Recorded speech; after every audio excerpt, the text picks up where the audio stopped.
वाहिगुरू जी का खालसा वाहिगुरू जी की फतेह। दो चार गल्लां करनियां सी। मेरे खिलाफ बड़ा प्रचार हो रहा, मेरे खिलाफ सारी साडा जिहड़ा संघर्षी लोग भी आ ते साडा आवाम आ वो ये प्रचार कर रहा भी देखो दीप ने ये अंदोलन खराब करता, दीप ने लोगों नूं भड़काया। पहली गल तां आपां कल रात तो जिहड़ियां घटनावां वापर रहीआं सी, कल रात तो सीक्वेंस ऑफ इवेंट जो हो रहे सी मोर्चे च उहनूं समझदे आ। पहलां साडे पंधेर साहब ते पन्नू साहब ने ये गल मोर्चे की स्टेज तो आखी भी असी पुलिस वाले दिते हुए रूट तो आपदा मार्च नहीं कड्डांगे, रोस मार्च नहीं कड्डांगे, असी दिल्ली दे अंदर जावांगे। हुण उदों बाद संयुक्त किसान मोर्चे च एक आम सहमति हुई, आगूआं च आपसी सहमति ये हुई भी उन्होंने आपदा जो रूट पहला तय किया सी भी रिंग रोड ते जाना, उन्होंने चेंज करके पुलिस वालों दिते हुए रूट ते सहमति जताई। उस वेले भी तुसी मेरे सारे वीडियो देख लो, उहदे च ये गल कही गई है भी एक साझा फैसला ले लो, क्योंकि संगत दा जिहड़ा रौं आ, संगत च जिहड़ा इस टाइम संगत दा फैसला कुछ होर आ, संगत दे जज्बात आ जिहड़े कुछ होर आ, पर जो साडे आगू साहबान तय करी पे आ कुछ होर आ। सो इस करके कल रात नूं संयुक्त किसान मोर्चे की स्टेज तो उत्थे नौजवानों ने बहुत ज़्यादा आपदे जोश नाल ते ये कह लो नाल होश नाल भी आपदा रोस प्रगट किया भी असी दिल्ली दे अंदर जाना ते असी जो प्रोग्राम तुसी जिहड़े रूट दा दे रहे हो, जो सरकार ने दिता या पुलिस ने दिता, उत्थे रोस मार्च नहीं करना। ये गल जदों असी स्टेज तो वो मौका भी संभालिया ते किसान आगूआं नाल शेयर कीती भी आपां बैठ के एक साझा फैसला लईए ते इस गल नूं इग्नोर किया गया। पब्लिक सेंटीमेंट नूं या लोकां दे जेन्युइन सेंटीमेंट नूं इग्नोर किया गया ते ये गल कही गई जो असी कवांगे असी उही करांगे हुण। सो और संगत नूं भी उही करना पऊगा। इदों बाद अगली गल जदों ये हुई भी सवेरे पंधेर साहब ते पन्नू साहब अगे लगे, उन्हां दे ट्रैक्टर ते उन्हां दी जथेबंदी अगे सी ते फिर संगत ने आप मुहारे हुण दीप सिद्धू कहंदे लोकां नूं भड़का गया। तुसीं एक गल सोचो भी लखां लोक कल्ला दीप सिद्धू भड़का गया। दीप सिद्धू उस वहण च जिहड़ा आप मुहारे संगत चारे पासियों लाल किले वाल नूं सिद्धी हो गई तो दीप सिद्धू भी उन्हां च एक सी। हुण लखां लोक तुसीं ये भी देख लो भी जिहड़ा जथेबंदियां ने रूट दिता सी उस रूट ते किन्ने क साडी संगत गई ते जिहड़ा रूट आप महारे हो के संगत ने बना लिया उस रूट ते किन्नी क संगत गई, इहनूं माड़ा जिहा देख लो। ते चार मोर्चे तोड़ के, चार थावां तो बैरीकेटिंग तोड़ के संगत लाल किले च दाखिल हुई, लाल किले च पहुंची। उत्थे मैं तां की उत्थे जो साडियां रूहां सीगियां उन्हां च जो एक वहण सी वो सारे उस वहण च बह गए ते असी कोई भी पोस्ट तो झंडा नहीं लाया, आपदा झंडा जाके निशान साहब ते किसान मजदूर एकता दा जिहड़ा झंडा उत्थे जाके चढ़ाया। सो असी हमेशा ही जिहड़े एडे वड्डे संघर्षां दे वहण हुंदे आ ना, उहनूं असी किसे पर्टिकुलर या किसी खास व्यक्तियों नाल जोड़ के देखण लग जाने, इत्थे ही गलती कर जाने। ये फिर सारे 5-10 लख लोग 5 तो 10 लाख लोग हो सकता गिणती इदू भी वड्डी होवे, वो सारे ही कल्परेट हो गए, वो सारे ही विलन हो गए कि कल्ला दीप सिद्धू विलन हो गया।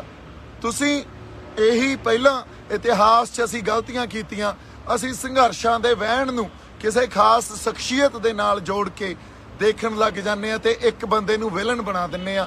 नहीं, उत्थे सारी संगत दा जिहड़ा रौं सी, संगत दा फैसला सी, वो दिल्ली जाण दा सी, दिल्ली एंटर होण दा सी। जदों असी दिल्ली एंटर होए उदों बाद फिर ज्यों रास्ता बनता गया त्यों उधर नूं वधदे गए। जदों मैं लाल किले पहुंचिया मेरे ख्याल च उत्थे घट्टो घट्ट लाख बंदे तो वध इकट्ठ ऑलरेडी सीगा।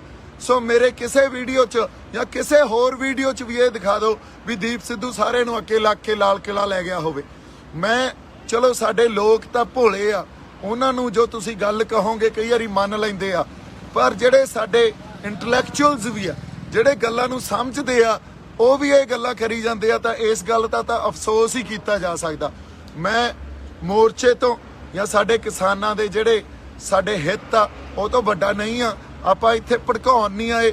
ਹਮੇਸ਼ਾ ਜਦੋਂ ਇਤਿਹਾਸ 'ਚ ਕੋਈ ਇਹੋ ਜਿਹੀਆਂ ਘਟਨਾਵਾਂ ਵਾਪਰਦੀਆਂ, ਉਸ ਵੇਲੇ ਇੱਕੋ ਹੀ ਗੱਲ ਕਹੀ ਜਾਂਦੀ ਆ, ਫਲਾਣੇ ਬੰਦੇ ਨੇ ਭੜਕਾਤਾ। ਨਹੀਂ, ਉਹ ਇੱਕ ਵਹਿਣ ਹੁੰਦਾ। ਉਸ ਵਹਿਣ 'ਚ ਹਰ ਕੋਈ ਵਹਿ ਜਾਂਦਾ। ਜਿਵੇਂ ਮੈਂ ਵਹਿ ਗਿਆ, ਜਿਵੇਂ ਬਾਕੀ ਸਾਡੇ 5 ਲੱਖ 10 ਲੱਖ ਲੋਕ ਵਹਿ ਗਏ, ਇੱਕ ਵਹਿਣ ਸੀ ਉਹ। ਸੋ ਉੱਥੇ ਕੋਈ ਵੀ ਹੁੰਦਾ ਉਹੀ ਕਰਦਾ ਜੋ ਅਸੀਂ ਕਰਨ ਗਏ ਸੀ। ਤੇ ਅਸੀਂ ਕਿਸੇ ਜਗ੍ਹਾ ਜਾ ਕੇ ਆਪਦੀ ਆਵਾਜ਼ ਬੁਲੰਦ ਕਰਾਂਗੇ, ਸਿੰਬੋਲਿਕਲੀ ਨਿਸ਼ਾਨ ਸਾਹਿਬ ਤੇ ਕਿਸਾਨੀ ਦਾ ਝੰਡਾ ਲਾਵਾਂਗੇ। ਔਰ ਤਿਰੰਗਾ ਦਾ ਪਿੱਛੇ ਝੂਲ ਰਿਹਾ, ਇੱਥੇ ਸਾਡੇ ਪੰਥ ਮਹਾਰਾਜ ਦੇ ਨਿਸ਼ਾਨ ਝੂਲ ਰਹੇ ਆ, ਕਿਉਂਕਿ ਸਾਡੇ ਮੋਰਚੇ 'ਚ ਦੇਖ ਲਓ ਤੁਸੀਂ, ਨਿਸ਼ਾਨ ਸਾਹਿਬ ਤੇ ਕਿਸਾਨੀ ਦੇ ਝੰਡੇ ਹੀ ਆ ਨਾ, ਹੋਰ ਤਾਂ ਸਾਡੇ ਕੋਲੇ ਕੁਛ ਨਹੀਂ ਆ। ਸੋ ਆਪਾਂ ਕੋਈ ਹਿੰਸਾ ਨਹੀਂ ਕੀਤੀ, ਕਿਸੇ ਨੂੰ ਨਹੀਂ ਭੜਕਾਇਆ। ਅਸੀਂ ਕਿਹੜਾ ਕਿਸੇ ਨੂੰ ਮਾਰਨ ਗਏ ਸੀ? ਸਾਡੇ ਖਾਲੀ ਹੱਥ ਸੀ, ਹੱਥਾਂ 'ਚ ਝੰਡੇ ਸੀ ਤੇ ਟਰੈਕਟਰਾਂ ਤੇ ਕਾਰਾਂ ਤੇ ਅਸੀਂ ਗਏ ਆ। ਹੁਣ ਤੁਸੀਂ ਦੇਖੋ, ਇਹਨੂੰ ਹਿੰਸਕ ਕਹੋਗੇ। ਮੈਂ ਕਿੱਦੇ ਦਾ ਇੱਕ ਗੱਲ ਕਹੀ ਜਾਣਾ। ਹਾਂਜੀ, ਬਾਕੀ ਅਸੀਂ ਜ਼ਾਬਤੇ 'ਚ ਰਹੇ ਆ, ਕਿਸੇ ਪਬਲਿਕ ਪ੍ਰਾਪਰਟੀ ਨੂੰ ਨੁਕਸਾਨ ਨਹੀਂ ਪਹੁੰਚਾਇਆ।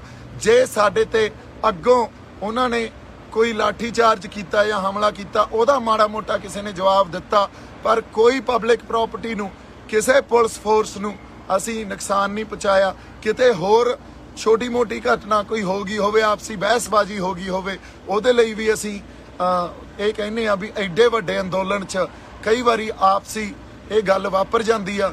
ਪਰ ਓਵਰਆਲ ਤੁਸੀਂ ਦੇਖ ਲਓ, ਕੋਈ ਕਿਸੇ ਲੁੱਟ ਖਸੁੱਟ 'ਚ ਨਹੀਂ ਪਏ, ਕਿਸੇ ਪ੍ਰਾਪਰਟੀ ਨੂੰ, ਕਿਸੇ ਵਿਅਕਤੀ ਨੂੰ ਨੁਕਸਾਨ ਨਹੀਂ ਪਹੁੰਚਾਇਆ। ਉੱਥੇ ਜਾ ਕੇ ਅਸੀਂ ਸਿੰਬੋਲਿਕਲੀ ਆਪਦਾ ਰੋਸ ਦਰਜ ਕੀਤਾ। ਇੰਨੀ ਕੁ ਗੱਲ ਸੀ। ਇੱਥੇ ਕੋਈ ਭੜਕਾ ਕੇ ਨਹੀਂ ਲੈ ਕੇ ਗਿਆ। ਕੱਲਾ ਦੀਪ ਸਿੱਧੂ ਨਹੀਂ ਸੀ, ਉੱਥੇ ਲੱਖਾਂ ਲੋਕ ਸੀ। ਤੁਸੀਂ ਜੇ ਸੰਘਰਸ਼ਾਂ ਨੂੰ ਇੰਨੀ ਤੰਗ ਨਜ਼ਰੀ ਨਾਲ ਦੇਖਣ ਲੱਗ ਜਾਓਗੇ ਵੀ ਦੀਪ ਸਿੱਧੂ ਭੜਕਾ ਕੇ ਲੈ ਗਿਆ, ਤਾਂ ਮੈਨੂੰ ਲੱਗਦਾ ਫਿਰ ਇਹ ਸਾਡੇ ਲਈ ਕੋਈ ਬਾਹਲੀ ਵਧੀਆ ਗੱਲ ਨਹੀਂ ਆ। ਫਿਰ ਤਾਂ ਇਤਿਹਾਸ ਤੋਂ ਅਸੀਂ ਕੁਝ ਵੀ ਨਹੀਂ ਸਿੱਖਿਆ, ਅੱਜ ਤੱਕ ਇਤਿਹਾਸ ਤੋਂ ਕੁਝ ਵੀ ਨਹੀਂ ਸਿੱਖਿਆ। ਸੋ ਮੈਂ ਬੇਨਤੀ ਕਰਦਾ ਸਾਡੇ ਜਿਹੜੇ ਸਾਰੇ ਸੰਘਰਸ਼ੀ ਬੰਦੇ ਆ ਤੇ ਕਿਸਾਨ ਜਥੇਬੰਦੀਆਂ ਦੇ ਆਗੂਆਂ ਨੂੰ, ਹੁਣ ਖਾਸ ਕਰਕੇ, ਵੀ ਤੁਸੀਂ ਬੜਾ ਕੁਝ ਮੇਰੇ ਖਿਲਾਫ ਬੋਲ ਰਹੇ ਹੋ, ਤੁਸੀਂ ਬੜਾ ਕੁਝ ਇਹ ਪ੍ਰਚਾਰ ਕਰ ਰਹੇ ਹੋ ਵੀ ਦੀਪ ਸਿੱਧੂ ਗਦਾਰ ਆ, ਦੀਪ ਸਿੱਧੂ ਬੀਜੇਪੀ ਦਾ ਬੰਦਾ, ਦੀਪ ਸਿੱਧੂ RSS ਦਾ ਬੰਦਾ। ਇੱਕ ਗੱਲ ਸੋਚੋ, ਤੁਸੀਂ ਸੰਗਤ ਦੇ ਜਿਹੜੇ ਸੈਂਟੀਮੈਂਟ ਸੀ ਨਹੀਂ ਅੱਜ ਤੱਕ ਸਮਝੇ, ਤੇ ਤੁਸੀਂ ਵੀ ਉਹੀ ਗੱਲ ਕਰ ਰਹੇ ਹੋ ਜੋ ਸਰਕਾਰ ਗੱਲ ਕਰਦੀ ਆ ਵੀ ਇਹ ਸ਼ਰਾਰਤੀ ਅਨਸਰ ਆ, ਇਹਨਾਂ ਲੋਕਾਂ ਨੂੰ ਸ਼ਰਾਰਤੀ ਅਨਸਰ ਕਹਿ ਦੇਣਾ, ਇਹਨਾਂ ਨੂੰ ਅੱਤਵਾਦੀ ਕਹਿ ਦੇਣਾ। ਇੱਥੇ ਸਾਰੇ ਕਿਸਾਨ ਆ, ਸਾਰੇ ਆਪਦੇ ਇੱਕ ਜ਼ਾਬਤੇ 'ਚ ਰਹਿ ਕੇ ਪੀਸਫੁਲ ਰੋਸ ਜਤਾਉਣ ਗਏ ਸੀ। ਕੋਈ ਸ਼ਰਾਰਤੀ ਅਨਸਰ ਨਹੀਂ ਆ। ਇੱਕ ਬਹਾਓ ਹੁੰਦਾ ਅੰਦੋਲਨ ਦਾ, ਉਸ ਬਹਾਓ 'ਚ ਜਾ ਕੇ ਸੰਗਤ ਨੇ ਆਪ ਮੁਹਾਰੇ ਜੋ ਕੀਤਾ ਉਹ ਕੀਤਾ, ਕਿਉਂਕਿ ਸਾਡੀ ਲੀਡਰਸ਼ਿਪ ਜਿਵੇਂ ਸਰਕਾਰ ਨਹੀਂ ਸਮਝਦੀ, ਉਵੇਂ ਸਾਡੀ ਲੀਡਰਸ਼ਿਪ ਵੀ ਜਿਹੜੇ ਜੈਨੂਇਨ ਸੈਂਟੀਮੈਂਟਸ ਆ ਸੰਗਤ ਦੇ, ਉਹਨੂੰ ਨਹੀਂ ਸਮਝਦੀ। ਜੇ ਸਮਝਦੀ ਹੁੰਦੀ ਤਾਂ ਕੱਲ ਰਾਤ ਨੂੰ ਸਾਰਿਆਂ ਨਾਲ ਬੈਠ ਕੇ ਮੀਟਿੰਗ ਕਰਕੇ ਇੱਕ ਸਾਂਝਾ ਫੈਸਲਾ ਲਿਆ ਜਾਂਦਾ। ਮੇਰੀਆਂ ਕੱਲ ਤੱਕ ਦੀਆਂ ਪੋਸਟਾਂ ਦੇਖ ਲਓ, ਤੇ ਮੈਂ ਹੁਣ ਵੀ ਕਹਿ ਰਿਹਾ ਵੀ ਅਸੀਂ ਏਕੇ 'ਚ ਰਹੀਏ। ਅਸੀਂ ਅੰਦੋਲਨ ਨੂੰ ਬਰਬਾਦ, ਜਾਂ ਇਹਨੂੰ ਕਹਿ ਲਓ ਵੀ ਅਸੀਂ ਇਹਨੂੰ ਕਿਸੇ ਢੰਗ ਨਾਲ ਖਰਾਬ ਨਾ ਕਰ ਲਈਏ, ਇੱਕ ਦੂਜੇ ਤੇ ਦੂਸ਼ਣਬਾਜ਼ੀ ਨਾ ਲਾਓ। ਅਸੀਂ ਏਕੇ 'ਚ ਰਹੀਏ, ਜ਼ਾਬਤੇ 'ਚ ਰਹੀਏ। ਕੋਈ ਨਹੀਂ, ਜੋ ਹੁਣ ਮੇਰੇ ਨਾਲ ਹੋਊ ਅਕਾਲ ਪੁਰਖ ਵਾਹਿਗੁਰੂ ਉਹ ਆਪੇ ਭਲੀ ਕਰੂਗਾ, ਮੈਂ ਨਜਿੱਠੂਗਾ। ਸੋ ਬਾਕੀ ਤੁਸੀਂ ਸਾਰੇ ਚੜ੍ਹਦੀ ਕਲਾ 'ਚ ਰਹੋ, ਏਕੇ 'ਚ ਰਹੋ, ਉਸ ਅਕਾਲ ਪੁਰਖ ਵਾਹਿਗੁਰੂ ਤੇ ਭਰੋਸਾ ਰੱਖੋ। ਜੋ ਉਹਨੇ ਕੀਤਾ ਠੀਕ ਕੀਤਾ, ਜੋ ਕਰੂਗਾ ਠੀਕ ਹੀ ਕਰੂਗਾ। ਵਾਹਿਗੁਰੂ ਜੀ ਕਾ ਖਾਲਸਾ, ਵਾਹਿਗੁਰੂ ਜੀ ਕੀ ਫਤਿਹ।